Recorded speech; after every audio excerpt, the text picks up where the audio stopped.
Kahala Yahweh Bashim Yahushai, Bashim Rakakodash, double honors to the elders and apostles, great millstone rule well. I'm not a member, however, I've entered into their labors. Peace and blessings to the sincere brothers and sisters, students, wherever you are, whatever your lot may be. I want to point something out, and before I do, I want to say that I do not endorse any type of political party. I do not endorse anything dealing with Babylon or Babylon's interests, okay? I am for the kingdom to come. But I just want to use this as an example. So you see the guys that are talking, this is a perfect dynamic of showing the divide of, well, the divided states of America. Okay, you have these two gentlemen here, they're about to start talking, and they kind of represent what you see on the news and the typical talking points that you will hear. And then you have Charlie and Candace, who are going to represent more of a nationalist standpoint where it's about America first.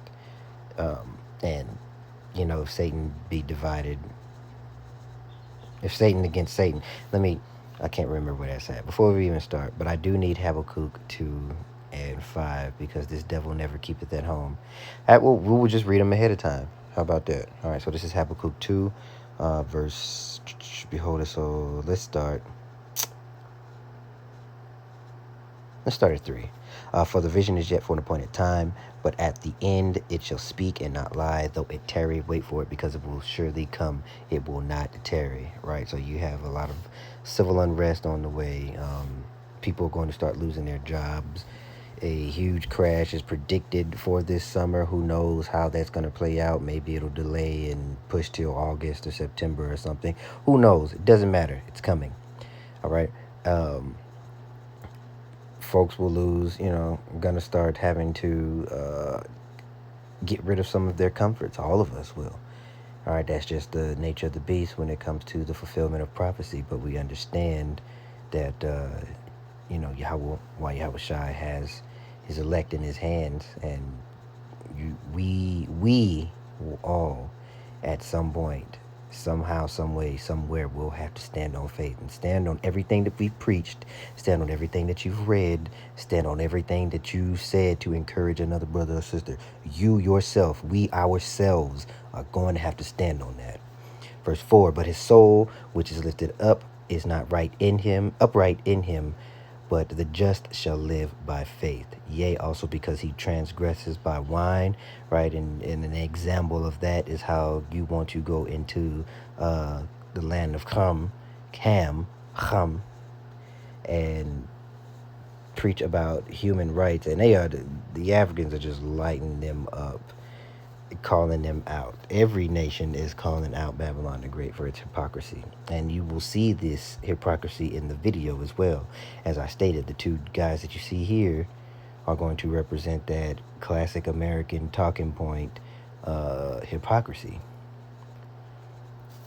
Trying to say that Moism and the alphabet lifestyle is a right. The same time, drone strikes are going on all over the place. And Babylon has a history of subterfuge and overthrowing democratically elected leaders and then implanting folks there that they want to protect their own interest with no regard for the people.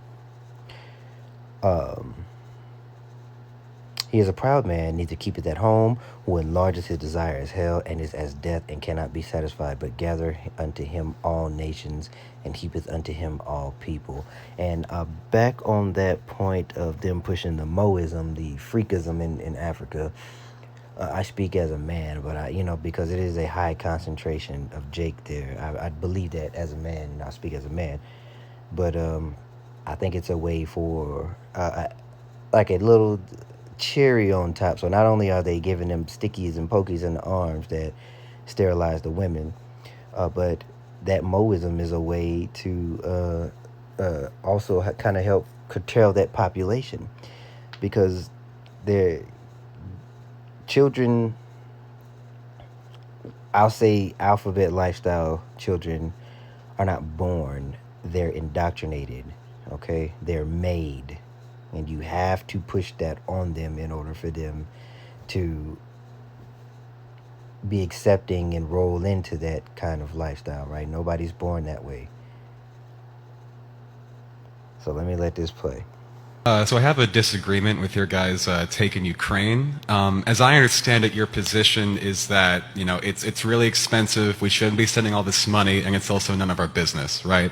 I disagree with that because one, I think it's morally right, but also Right, you see, they think it's morally right. But let's assume Babylon could be healed. Wouldn't it be morally right to take care of home? So even from a national interest standpoint, right? That money, the Ukrainians have definitely done a lot, but that money has helped them embarrass Russia on a national stage, right? Like before, we believed that they were a big power, and now they've embarrassed themselves. And also, I think that Again, that is another talking point, but it is not actually true. It is war propaganda. Western solidarity is really important, right? I mean, like, especially with China eyeing Taiwan, we need to show them internationally that we're a solidified force. They can't just go and take it. We need to show that we can defend.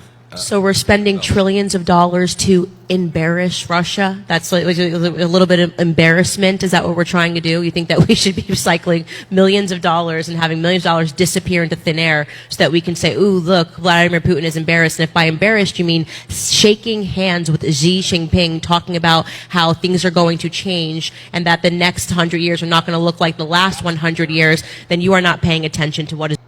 And they have a point. The next 100 years are not going to look like the last 100 years. However, these other heathen nations think that they have next. And that is just not the case. There's nowhere in prophecy. If you're a believer, of course, there's nowhere in biblical prophecy that says anything outside of Esau being the end and Jacob being the beginning of it that followeth. There's nobody else. So there are many scriptures, there are many lessons and videos to link Esau Edom being the leader, being in charge of the world, or at least, on the world stage and running things at the time of the return of the Messiah. You can do that search on your own.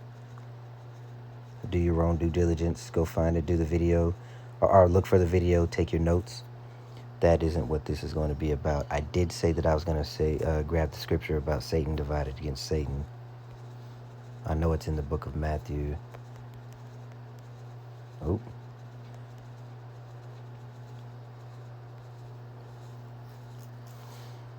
(12 and 26). Let's go there.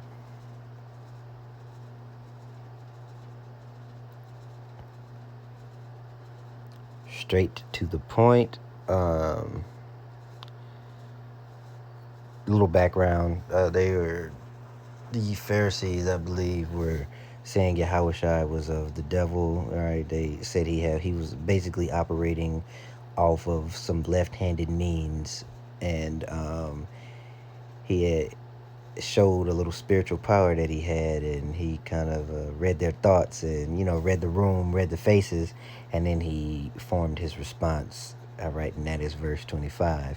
All right, Yahushua knew their thoughts and said unto them, every kingdom divided against itself is brought to desolation. And as you can see, Babylon the Great is divided. And that crack that started in the pavement is going deep, deep, deep into the foundation, and is going to cause a rift, a split, whatever you want to call it, right down the middle. All right, because this place was prophesied to fall. And just as Rome imploded from within, Rome 2.0 will implode from within. Every kingdom divided against itself is brought to desolation, and every city or house divided against itself shall not stand. Okay, and these Edomites, regardless of the tribe, whether Teman or Dedan or Amalek, it doesn't matter. They are the nation of Edom, and they are divided. And the Lord set it up that way. And if Satan cast out Satan, verse 26, he is divided against himself. How shall then his kingdom stand? And if I, Beelzebub, cast out devils, By whom do your children cast them out? Therefore, they shall be your judges. Let's read a little more, actually.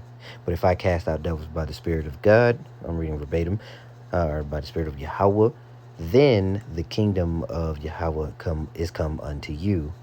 Or else, how can one enter into a strong man's house and spoil his goods, except he first bind the strong man, then he will spoil his house, right? And that is how they go into these nations, especially these African nations. You got to get the man out. You have to effeminize the men and the boys, and the women will gravitate to whoever is in power, and then the women will in turn teach the philosophy that they were given to the children, and now you have a perpetual cycle of freakism and acceptance of abomination and just all out foolishness. Here, you have this. You have our current situation. What's going on? We have just pushed Vladimir Putin into the arms of China. Right? One of our the greatest competitor that we possibly have is China. They're shaking hands. They're openly mocking the West. This has never happened before, right? They think the West is a joke. And why shouldn't they? Look at us. We're having debates about gender. We don't know. Art thou as weak as we?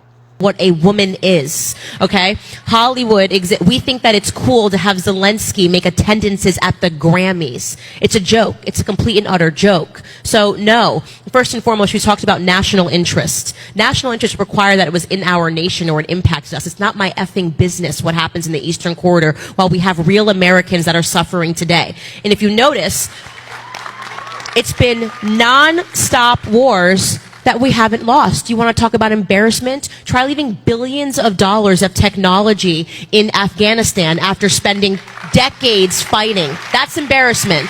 That's embarrassment. What's embarrassing is China then flying immediately after we magically evacuate and meeting with the Taliban and immediately recognizing them as a government. We had daughters and our sons that died. What did we win? What about those weapons of mass destruction? Was this the 20th anniversary of Iraq? You want to talk about embarrassment? So you can look at the rest of that on your own. As you can see, the divide is real. Now I just lost my train of thought on the last couple scriptures that I wanted to get. Is it Isaiah 26? Let's see.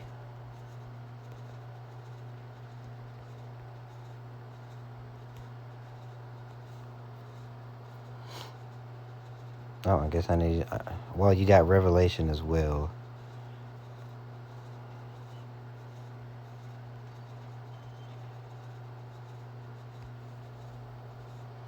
But I thought that it was in Isaiah as well. Okay.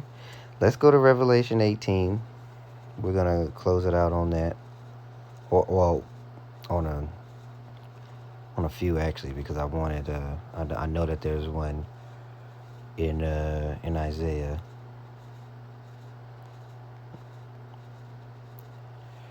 All right, so straight to the point. And he cries with a mighty strong voice and saying, Babylon the great is fallen, has become the habitation of devils. Right, that means it won't be inhabited anymore. Right, it is the hold of every foul spirit and cage and cage of every unclean and hateful bird. So basically, this place will be a wasteland in the kingdom to come. Right, it will serve just as Sodom and Gomorrah served as an example of any other nation. Any other nation like this one, if they wanted to live as Sodom, what was going to happen to them? Now, if that's the case, what happens when you encompass them all, when you encompass Neo-Babylonian or Assyrian Empire, when you throw Greek and old Rome and Egypt and Sodom, all of those, if you roll all the wickedness of those nations into one, what do you think the Lord has in store? So this cannot go on forever, right? When the cup has been filled, judgment will spill. I think that's what we'll title this. Once the cup is filled, judgment will spill. And I do want to go. Maybe it is in Isaiah. I get the feeling it's in Isaiah 26. I could be wrong. More than likely I am wrong, but either way.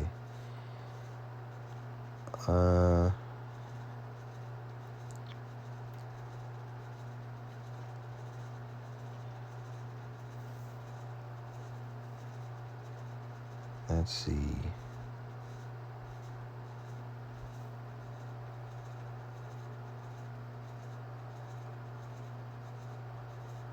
God has increased the nation. No. No resurrection of life. That's what we're looking for.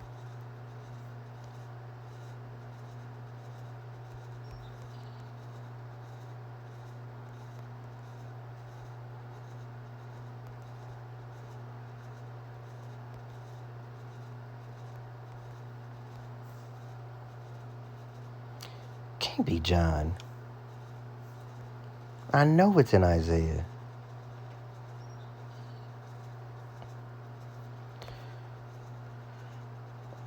Okay, let me see. Maybe I'm tripping. I shall come forth that they have done good unto the resurrection of life. No, that is not it.